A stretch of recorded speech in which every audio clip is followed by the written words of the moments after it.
My name is Heidi Weber, and I'm a whistleblower. I'm credited with being one of the first women whistleblowers in the higher education industry to go through a long legal battle and survive a 7-day jury trial. That experience changed my life, and I'm on a mission to show America just how hard that battle is. After my story aired on CBS, I decided that I wanted to create a podcast that would focus on the journey of a whistleblower, the process, the daily struggles, and all the amazing people that surround them that help them along the way. We take an inside look into what whistleblowers go through each day and getting rid of all the negativity that surrounds that word so that we can get down to some real facts and genuine information. That way we can hold the corrupt forces accountable and help others find their voice too. Join us because this one's definitely no tea party.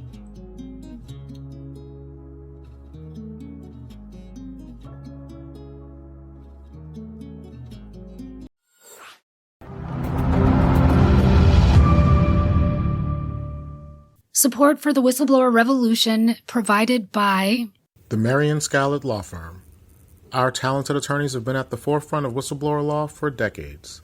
Our presence in Washington, D.C. gives us access to key government players while still allowing us to represent whistleblowers from across the country and around the world. Marion Scallard is committed to fighting fraud and protecting whistleblowers. For more information, please visit us at findjustice.com. Hi, welcome to the Whistleblower Revolution. My name is Heidi Weber, and I'm your host. Today we have a special guest. He needs no large introduction. He is a champion of the people and another whistleblower in our elite group. His name is John Kiriakou. Welcome, John. Thank you, Heidi. Good to be with you again. Hi, I have so many questions about your case. I can't wait to ask them. So tell us a little bit how this all started. How did you get started on this whistleblower journey?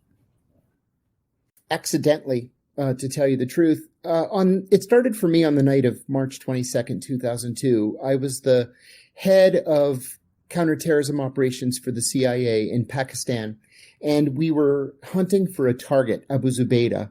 Abu Zubaydah, we believed at the time, was the number 3 in al-Qaeda. That turned out to not be true. He was certainly a bad man. He was the founder of al-Qaeda's House of Martyrs safe house in Peshawar, Pakistan. He was the founder and the manager of al-Qaeda's 2 training camps in Kandahar province in southern Afghanistan. But he had never actually joined al-Qaeda. He had never actually pledged fealty to Osama bin Laden. But anyway, my orders were to capture him alive. To make a very long story very short, we captured him. We captured him March 22nd, and he was sent to a secret prison. And the CIA came up with a torture program. I was asked if I wanted to be trained in the torture program. They didn't call it a torture program. They called it enhanced interrogation techniques. I'm sorry to say that of the 14 people that were approached, I was the only one who said no. And it was just so patently illegal to me. It was so cruel and so clearly illegal. I waited for somebody to come out and say something, and nobody said anything. So I waited and waited and waited. I finally left the CIA in 2004. Still, nobody had said anything. And then finally, in response to a question from Brian Ross of ABC News in December of 2007, I gave a nationally 5.5 years passed. Yeah, a little bit more actually than 5.5 years. I gave an interview to Brian and I said 3 things. I said that the CIA was torturing its prisoners. I said that torture was official U.S. government policy. It was not the result of a rogue, as President Bush had said. And I said that the torture policy had been personally approved by the president himself. And that was the push of the first domino. So you're lucky to be alive after that kind of statement. I mean, truly, wow. I think we all face that. Like you had said that no one was surprised. No one stepped forward. No one really got excited about it except for you. And I kind of faced that too. So then, and one of the things that really bothered me, I'm sorry if I could interrupt you for 1 second. And I think this was similar to your case as well, maybe on a different scale, but I'm reading the reporting that's coming in from my colleagues at the secret site, and a lot of people were objecting to this. A lot of people said, "Whoa, this is a violation of my Hippocratic Oath," or, "Oh my God, this is a violation of the UN Convention Against Torture." And a half a dozen or so, actually returned to CIA headquarters from the secret site, which is a career-ending move. It's called a curtailment. But nobody said anything in public. And so no one outside the CIA and the White House and, 3 or 4 people at the Justice Department had any idea that this was even going on. Which was wrong. How long do you think this was normal practice? I mean, it was normal practice from August 1st, 2002 until the spring of 2005. And it continued to go on sort of on an ad hoc basis until I said something. And so you kind of got in a little trouble after you said something. Well, the funny thing is that in the beginning, I didn't get into trouble. As you might imagine, the day after I gave this interview, the CIA reported me to the Justice Department. They filed what's called a crimes report, saying that I had disclosed classified information. So the FBI investigated me from December of 2007 to December of 2008. And after a full year, they sent a letter to my attorneys called a declination letter, where they were declining to prosecute me. They said that they had determined that I had not broken the law. What I did not know was that 3 weeks later, when Barack Obama became president, John Brennan, who was his deputy national security advisor, asked the Justice Department to secretly reopen the case against me. And so for the next 3 years, my phones were tapped, my emails were being intercepted, there were occasional teams of FBI surveillance following me. And then in January of 2012, which was a little more than 4 years after my interview, I was arrested and charged with 5 felonies, including 3 counts of espionage. So did you know this was coming? Did you have a good feeling? Nope. No idea whatsoever. Wow. No clue. And you were married at the time and had a family and the whole 9 yards at home. Married, 5 kids. Yep. Jeez. Living a normal suburban life. So you probably have a different take on the whole espionage, felonies, everything. I feel very Snowden and I do. I feel very strongly about what's happening with regard to the Espionage Act. There's background to this. The Espionage Act was written in 1917. It was passed into law in 1917, specifically to combat German saboteurs during the First World War. Between 1917 and Barack Obama's presidency, 2009, 3 Americans were charged with espionage for speaking to the press. Just in the 8 years of Obama's presidency, 8 people, nearly 3 times the number of all presidents combined, were charged with espionage for speaking to the press. Barack Obama and John Brennan had a Nixonian obsession with national security leaks, and they were bound and determined to make examples of all of us. But that's what happened. Yeah, I think, people don't really get that.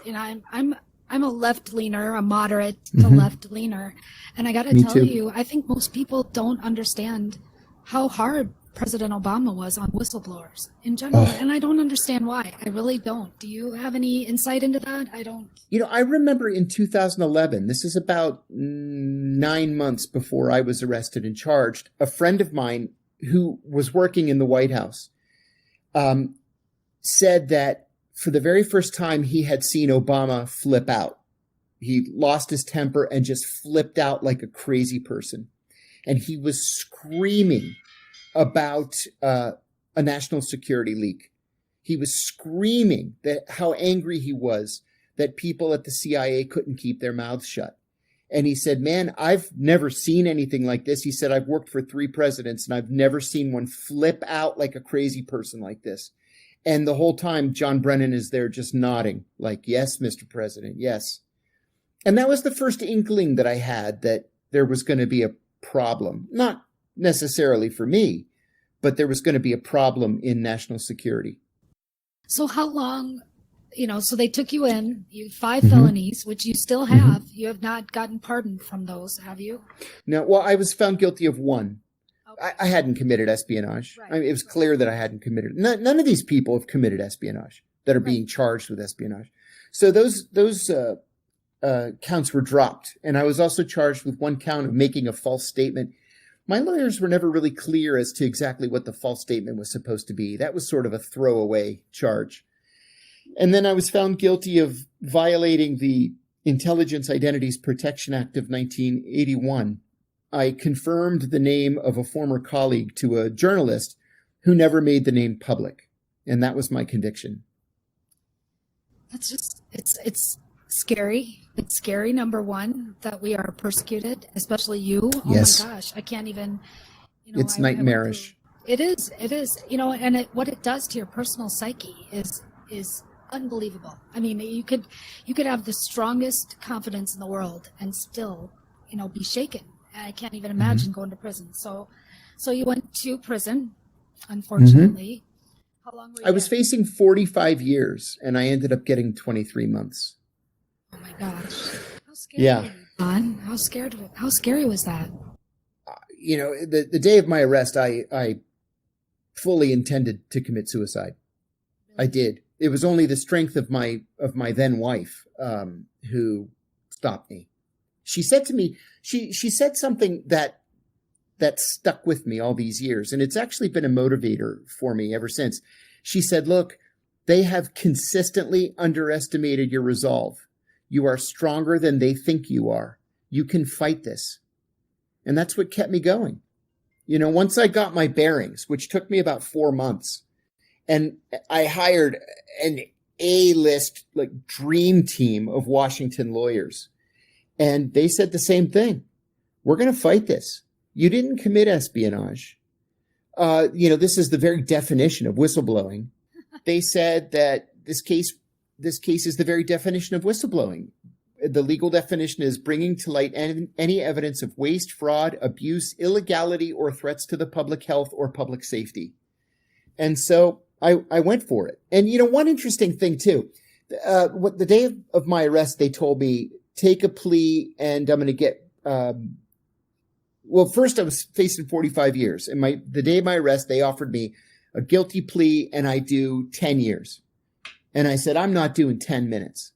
So that was on a Monday. On Wednesday, they offered me 8 years. And on Friday, they offered me 5 years. And my lead attorney said, I've been a lawyer in Washington for 52 years, and I've never seen them come down in time. Usually they offer you 10, you say no, the next offer is 15. He said, but they're coming down. And I said, well, why are they coming down? And he said, because they have a shit case and they know it's shit. So I said, so what do we do? He said, we go to trial. And then they came down to 3.5 and then to 2.5. And I ended up taking the deal. So the media was on your case this entire time, right?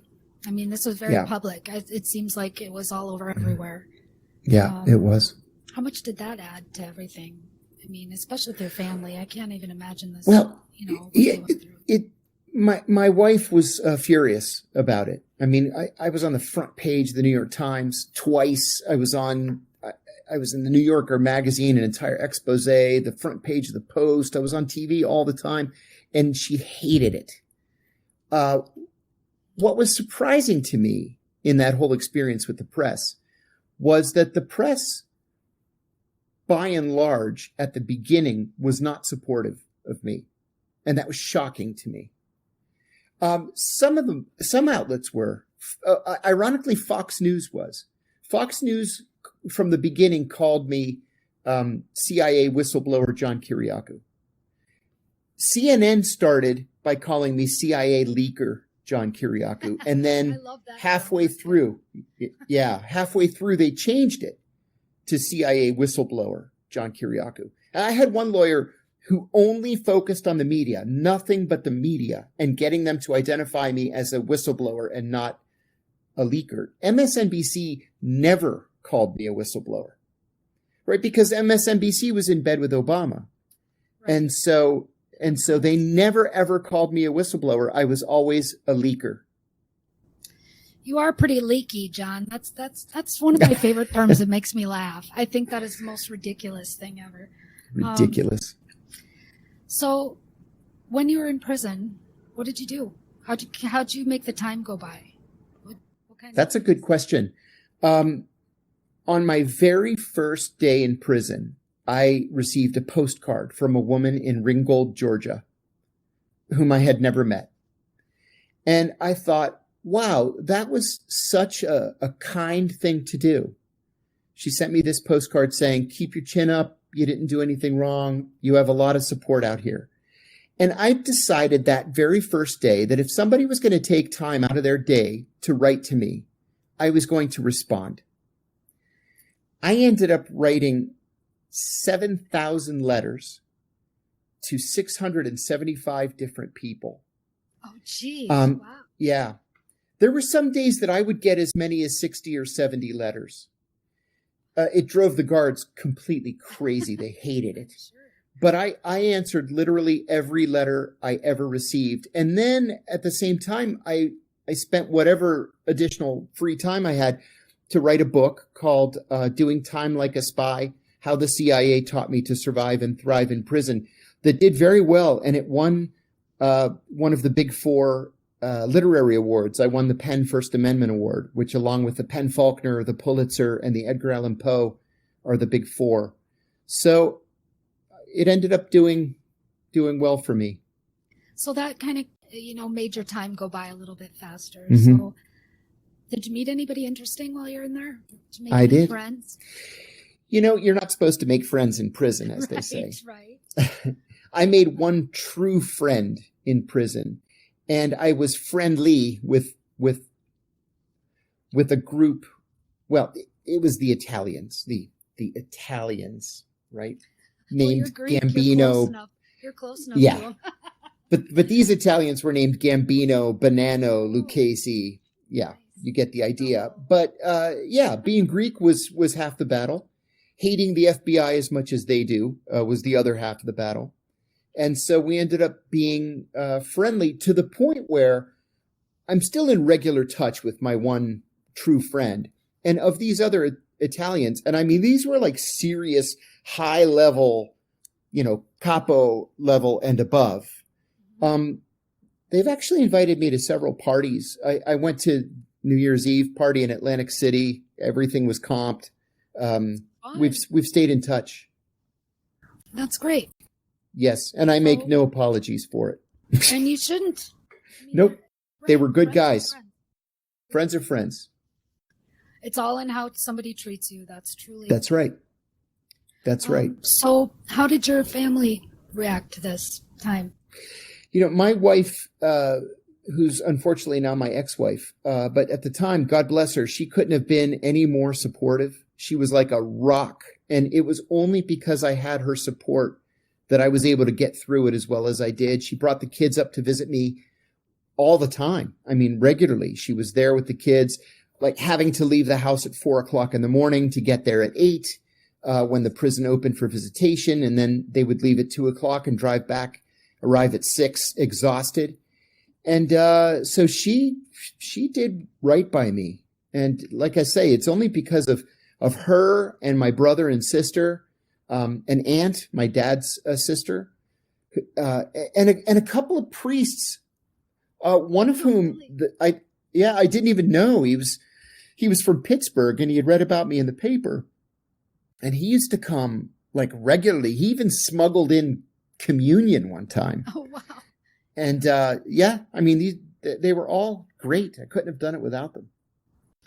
So it gave you a lot of time to write your book, to really think and write all your letters. Mm-hmm. Do you regret it? Do you regret blowing the whistle? No. Did you ever? No, regret I don't. No. I would only do one thing differently. I would hire an attorney before blowing the whistle. And this is the advice that I give every would-be whistleblower who asks me for advice. Hire an attorney first. Yes. Hire an attorney that is experienced in defending whistleblowers. And they're out there, believe me. And they're not even hard to find. The Washingtonian magazine from last month just did a feature story on the best attorneys in Washington, and they had a section for whistleblower law.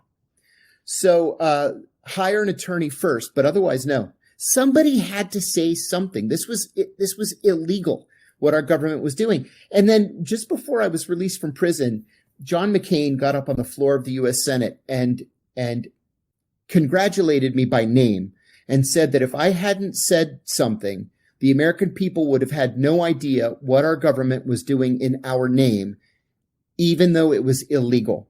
And then my Democratic congressman got up on the floor of the House just before I was released and asked President Obama to pardon me, which, he didn't do. That surprises me.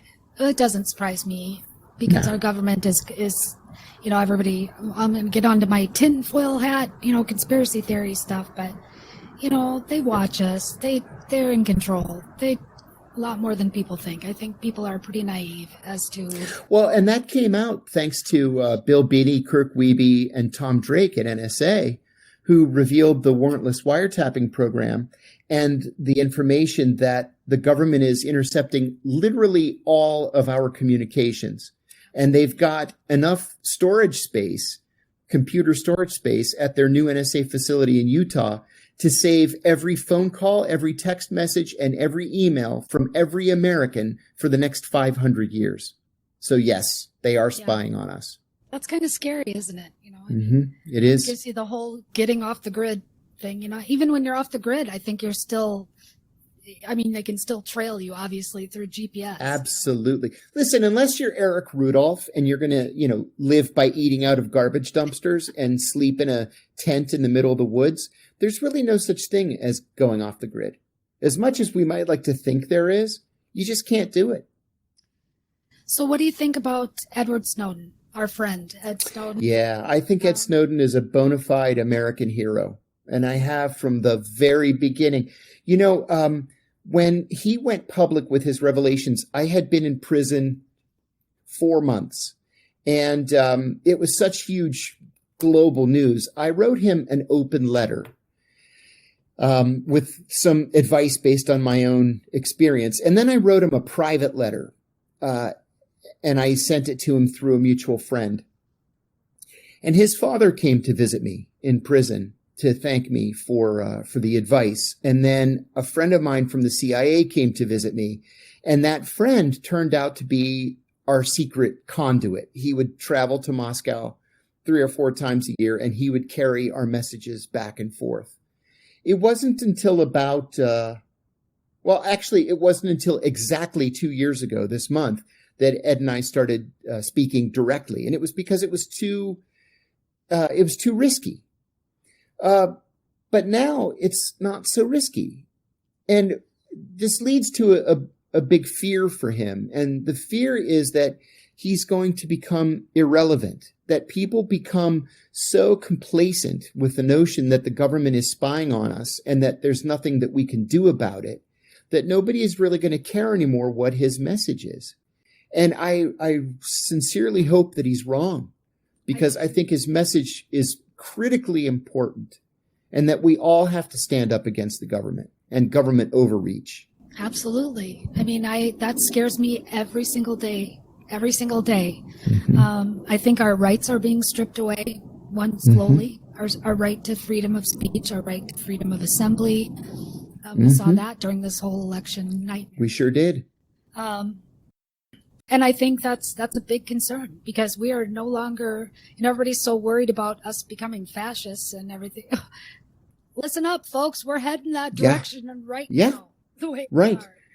Right. Whether we like it or not, we've sort of devolved into a certain amount of, or a certain level of authoritarianism, especially where it comes to personal communications and national security. And there's practically nothing that we can do about it, thanks to the Patriot Act.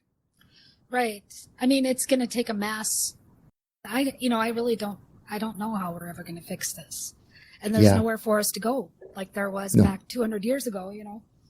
Agreed. It's pretty scary. I think eventually, all things, nothing stands forever, and our forefathers knew that as well. And that's why we need whistleblowers. Whistleblowers are our last protection. They are the people's Totally last agree. voice. Totally, completely agree. And I want to tell your viewers too that whistleblowing certainly, in like your own experience, whistleblowing certainly is not relegated to national security. Right. I mean, whistleblowing is or ought to be literally everywhere in our society, whether it's education or banking or agriculture or labor or anywhere that there's wrongdoing and illegality. Right. It's up to us to call it out. Absolutely. When I was finding stories for CBS Whistleblower, the second season after I was on the first one, the stories that I was coming across, and I still get it. I feel like I'm the whistleblower whisperer because they still get a hold of me, these people from random areas. And I'm shocked at how many different industries. I mean, it's not just healthcare fraud or pharmaceutical or environmental like Aaron Brockovich. It's education. Like in my case, there's several of those. Even things as, restaurant, service management, things like that. So Right. And I think, what's good to, we're trying to play it up, but I think the reality is still that whistleblowers are in the minority. I mean, we are an elite group. The ones of us that do get our day in court or do get heard or, on the media for some reason. There are how many thousands that have an actual case that don't ever get a day in court? They get nothing, zero. Yes. Yes. And that's sad. That is truly sad. Yes, it really is. So you said earlier something about you're not a fan of the FBI. Tell me about that. Why? What happened there? Just because of the investigation into you and everything that was going on? No. No. Not because of the investigation into me. When I was the chief investigator for the Senate Foreign Relations Committee after I left the CIA. And one day, one of the great things about a job like that is you get to have lunch with foreign diplomats all the time. And you talk about the issues of the day, things that are going on around the world. I just loved it. I loved it. It was one of the highlights of the job. And so one day I get a call from a Japanese diplomat and he invites me to lunch, which was totally normal. I would go out 2 or 3 times a week with foreign diplomats. So we met at a restaurant on Capitol Hill. And I remember that lunch very well. I remember what we talked about. We talked about Turkish elections. We talked about Israeli elections and the Arab-Israeli peace process. And near the end of the lunch, he said to me, "So what's next for you?" And I said, "Well, I actually think I'm going to resign soon. I told Senator Kerry," I was working for John Kerry at the time. I said, "I told Senator Kerry I'd give him 2 years, and it's been 2.5, and I have 5 kids. I need to start thinking about, saving money for college." And very excitedly, he said, "No, don't do that. If you give me information, I can give you money." What? And I said, "What's the matter with you? Cold pitching me like that." I said, "Do you have any idea how many times I've made that pitch in my life? Shame on you." Right. And I went directly without stopping. I went from that lunch to the office of the Senate security officer. And I said, I was just pitched by a foreign intelligence officer.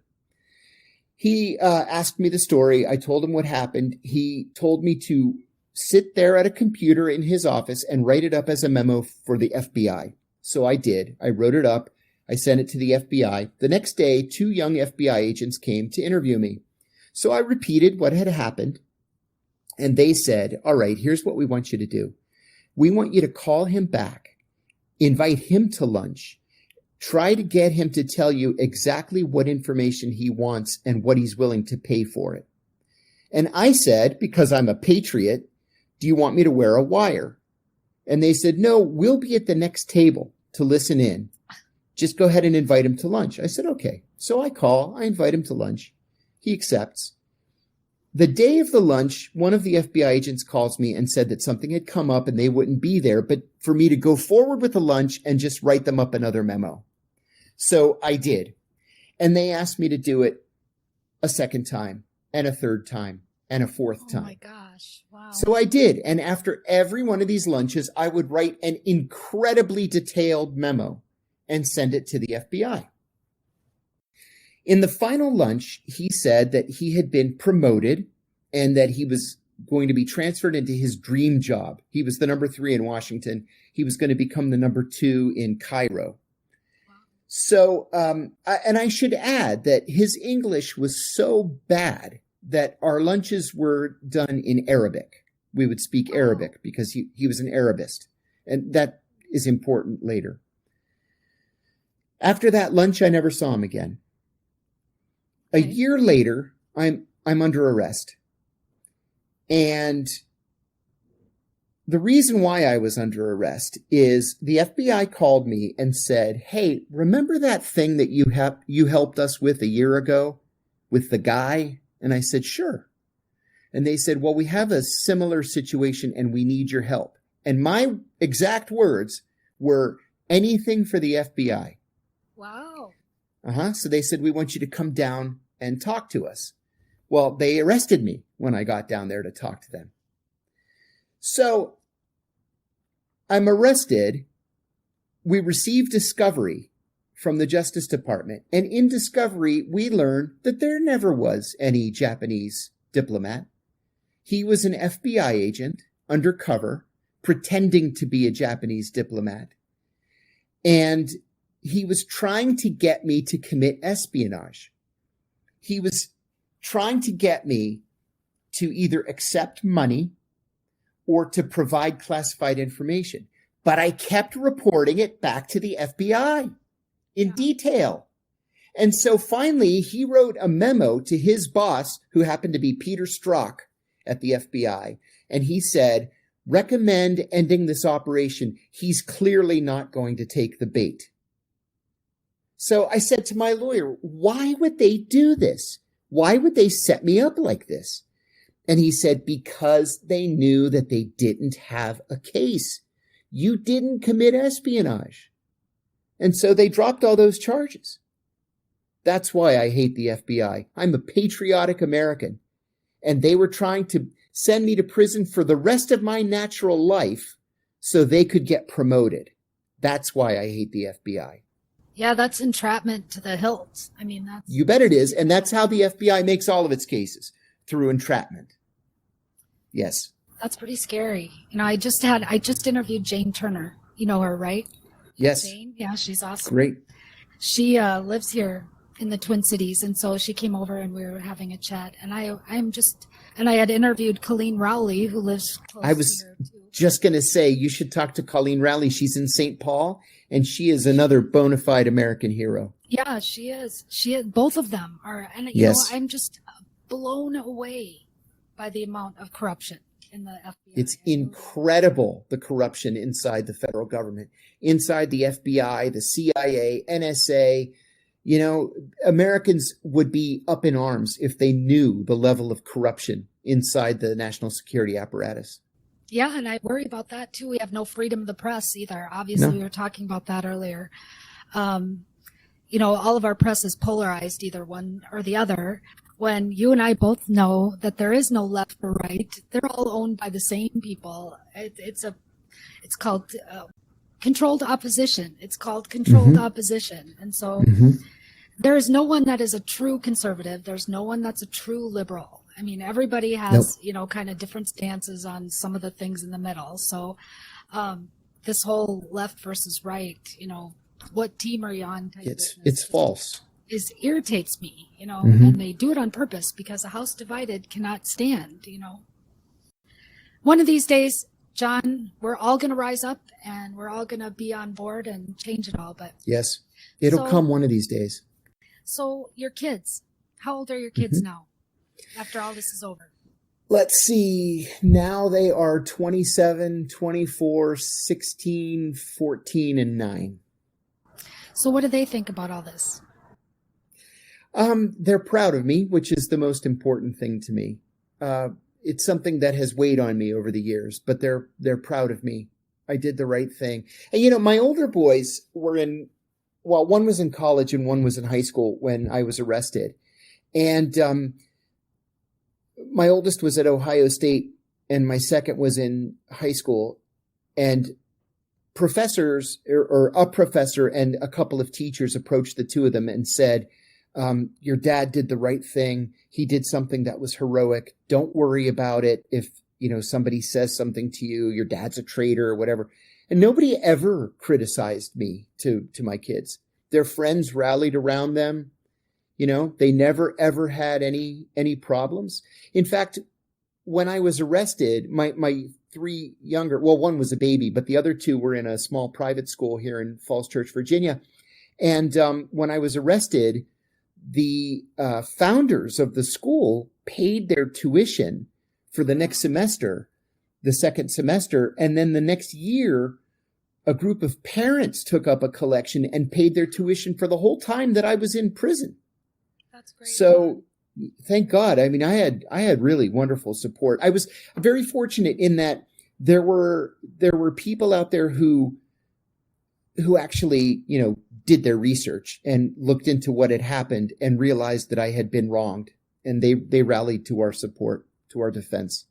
I think it's quite obvious. I think, online is very different than in the real world. And yeah. I think our generation, yours and mine, we were raised before cell phones even, much less the internet and everything else. So I think our communication style is a little bit different than like our kids per se, and how they perceive things. And the older generation, the baby boomers who are above us, they're the way they get information is even more different. So kids nowadays, like my daughters, they get information 100 different ways from Saturday. So they always have a good tap on what's going on because they're getting it from all these different feeds instead of just one news station, one, whatever. So what are you doing right now? What's new for you? What's going on in your life other than your books? And I've got, I've published 4 books so far. I have another, I'm under contract to produce another 3. I think that they'll be all out by a year from now. It's a series called the CIA Insider's Guide. I have the CIA Insider's Guide to the Iran Crisis, the CIA Insider's Guide to Surveillance and Surveillance Detection, the CIA Insider's Guide to Disappearing and Living Off the Grid that we were just talking about, right? And the CIA Insider's Guide to Lying and Lie Detection. And I've got a radio show every day here in the Washington area from 4 to 6. I have the afternoon drive. I have a syndicated newspaper column that runs in 220 small town papers around the country. And, I speak at colleges, universities, book clubs, whoever's interested in hearing the story. We're going to get like a rock star tour going again, and we can just go out and speak. Count me in. I know. I could use the money. Jane said that too. She said that would be so great. That would be fun. Yeah. Yes, it would be. All the things we could teach all those kids. That's right. Speaking of being in the CIA, when you were over there, what impression did the people give you? The people that were living in that? We're going to end on a note or talking. Yeah, I'll put it this way. I was friendly with a CIA psychiatrist. I'm still friendly with him. And he told me one time that the CIA actively seeks to hire people who have sociopathic tendencies. They don't like to hire sociopaths because sociopaths have no conscience. Right. And they blow right through a polygraph exam, but they're impossible to control. And it's because they're unable to feel guilt for any reason. Empathy. People who have sociopathic tendencies do feel guilt, but are happy to work in legal, moral, or ethical gray areas. They're happy to break the law, right? I was happy to break the law when I was working at the CIA because we were the good guys. At least that's what I was led to believe. But the problem is it's impossible to weed out sociopaths because they're sociopaths. Right. And they can slip through that polygraph exam. And so you end up with an organization full of people who would just as soon cut your throat as, shake your hand and sit and have lunch with you. That's what I came to learn. You walk down the hall and everybody that you look at has more than likely killed someone, or in many cases, killed many people. Right. And, that weighs on you after a while. So do you think we have mistakenly built this military complex too big? Yes. The machine's Yes. too big? Oh, I mean, we were warned about it in 1960 by President Eisenhower. John Kennedy said just 2 weeks before his assassination that the CIA should be broken into 1,000 pieces and scattered to the wind. We had to have the Church Committee and Pike Committee hearings in 1975 because the CIA was a rogue organization running around the world assassinating world leaders. So yeah, it's far too big, far too powerful, and it gets away literally with murder. Right. Yeah, I think, I talked to a lot of whistleblowers from Ireland, Australia, South America, and we're kind of the assholes of the world. Not, for no other reason or no other way to say that. We're the bullies of the world. And, We are. It's true. the world looks at us that way. And the funny thing is we're in our little cocoon here, in the United States, and we don't know this. We don't realize what the rest of the world looks at us like. Well, the Gallup organization does an international poll every year in which they ask people in almost every country in the world, what country is the greatest danger to world peace? And there are a couple of anomalies, like for India, it's Pakistan. For Pakistan, it's India. For North Korea, it's South Korea. And for South Korea, it's North Korea. And for Iran, it's Israel. And for Israel, it's Iran. And every other country in the world says that the greatest threat to world peace is the United States. Yeah, I believe it. 100% believe it. And the average person doesn't get it. They don't see that. Mm-hmm. Here we are bickering over our little, things. So what do you think about the whole Capitol riot? What are your thoughts about that? You were right there. So, you were right in that area. So.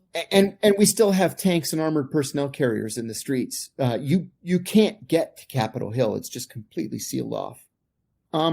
I hope and expect that the people arrested so far are going to be prosecuted to the fullest extent of the law. The irony in all this is last June, Donald Trump signed an executive order in the midst of the Black Lives Matter uprising, saying that anybody who damages federal property should be liable for 10 years in a federal prison.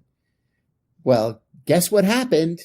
All these Trump people who claimed that they were told by Trump to go take back the Capitol damaged federal property. And so they're looking at least at 10 years apiece. And I hope they get it because, anarchy, whether from the right or from the left, is not the answer here. Right. I don't think we're to that point yet. Not enough people are hurting yet. Not yet. No revolution was ever started peacefully, unfortunately. But I think, as I say, people aren't hurting enough yet. Nobody's paying attention yet. Nobody's listening to what we're saying and what we're doing. I think, I'm kind of on the fence about that. Of course, absolutely, they should not be destroying property or hurting other people. Absolutely, without a doubt. The riots here after George Floyd was murdered last summer in Minneapolis were devastating. I mean, it looks like a war zone still down there. I believe today. But there is something about freedom of assembly and freedom of speech, and I think those people have a right to say or believe whatever they like. Totally agree with it or not. They do not have a right to destroy or hurt others. So I couldn't agree more. That lost their lives, that their family, I just feel bad for those people too. We're like this. Our superpower is empathy, I think. Don't you think? It's like we're whistleblowers. I like to agree with that. Yes. Right. Well, so anything else you want to talk about? No, thanks. Thanks for the opportunity. I was pleasantly surprised to hear from you this morning. So thanks for that. I think this is an important issue that more and more people need to have access to. You know what? While I have you on here, I was going to ask you one more question. What do you think about Ted Cruz, our buddy? Yeah, total, complete bozo. Hypocrite in so many different ways. He voted against federal aid to the victims of Hurricane Katrina, against federal aid to the victims of Hurricane Sandy. He voted against aid to the victims of the California wildfires. And then he's the first one to beg for federal aid for Texas. Texas, they brag about how they don't have any federal regulation for their electrical grid, that the grid's not connected to the national grid. And then because there's no regulation, they totally screw it up. And instead of staying in Texas to help his constituents, he runs off to Mexico. Yeah. So I have zero respect for Ted Cruz. I'm not even really sure Ted Cruz is an American, to tell you the truth. I mean, his parents were naturalized, and he was born in Canada. Really? So, he was born in Canada. So the courts have never made a ruling on whether or not he's even eligible to run for president. He's such an idiot. I mean, that He's a beard total thing idiot. He looks like God. he got caught with his hand in the cookie jar is what the deal is. You Yep, know? that's right. He could care less about those people in Texas. He doesn't care about them. grandstanding. Yeah, I was really, I was laughing because they had him backed into a corner earlier today, and I was kind of. Yeah. There's no defense for this behavior. There's no defense. Well, and did you see the statement from John Boehner, the former Republican Speaker of the House? He said that Ted Cruz is Satan personified, that he can get along with anybody, but Ted Cruz is the meanest son of a bitch he's ever encountered, he said. Well, that's from a member of his own party. Yeah, right. Yeah. I kind of, I don't know what to make about the parties right now. I really don't, because it's almost like they're flipping again. You know what I mean? There's a lot of I don't know what it is. Back in the 20s, I think it was the 20s or 30s when, Roosevelt, we kind of flipped. It's where the Democrats kind of the 1932 32 watershed election.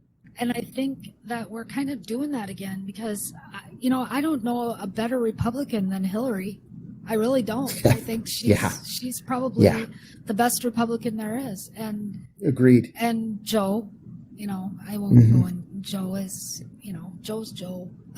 But and Trump, he was a Democrat for 26 years. So I don't know what, it's kind of like a mix up going up. I don't know what's going on. So, well, agreed. Thank you so much for being my guest. I hope that my pleasure. Good to see you again. Thank you. Your radio show. Tell us again where we can find you. Yep. The show is called The Backstory. It's on 105.5 FM and 1390 AM in the Washington area from 4 to 6 p.m. And I will put a link on there too. And we'll talk again soon when we're on tour together. Great. Looking forward to it. Good idea. Take care. You. Bye-bye. Bye-bye. Thanks for listening today. I need to put a disclaimer out there. I'm not an attorney, so if you have any legal questions or you're searching for legal advice, you need to contact one of them. And it just so happens that on my website at whistleblowerrevolution.com, there's a whole page of amazing whistleblower attorneys all across the United States that you can get a hold of to answer those questions. If you're just searching for regular information about the show, upcoming episodes, or you have a question for me directly, please again go to whistleblowerrevolution.com. Thanks again, and please join us on the battlefield next week.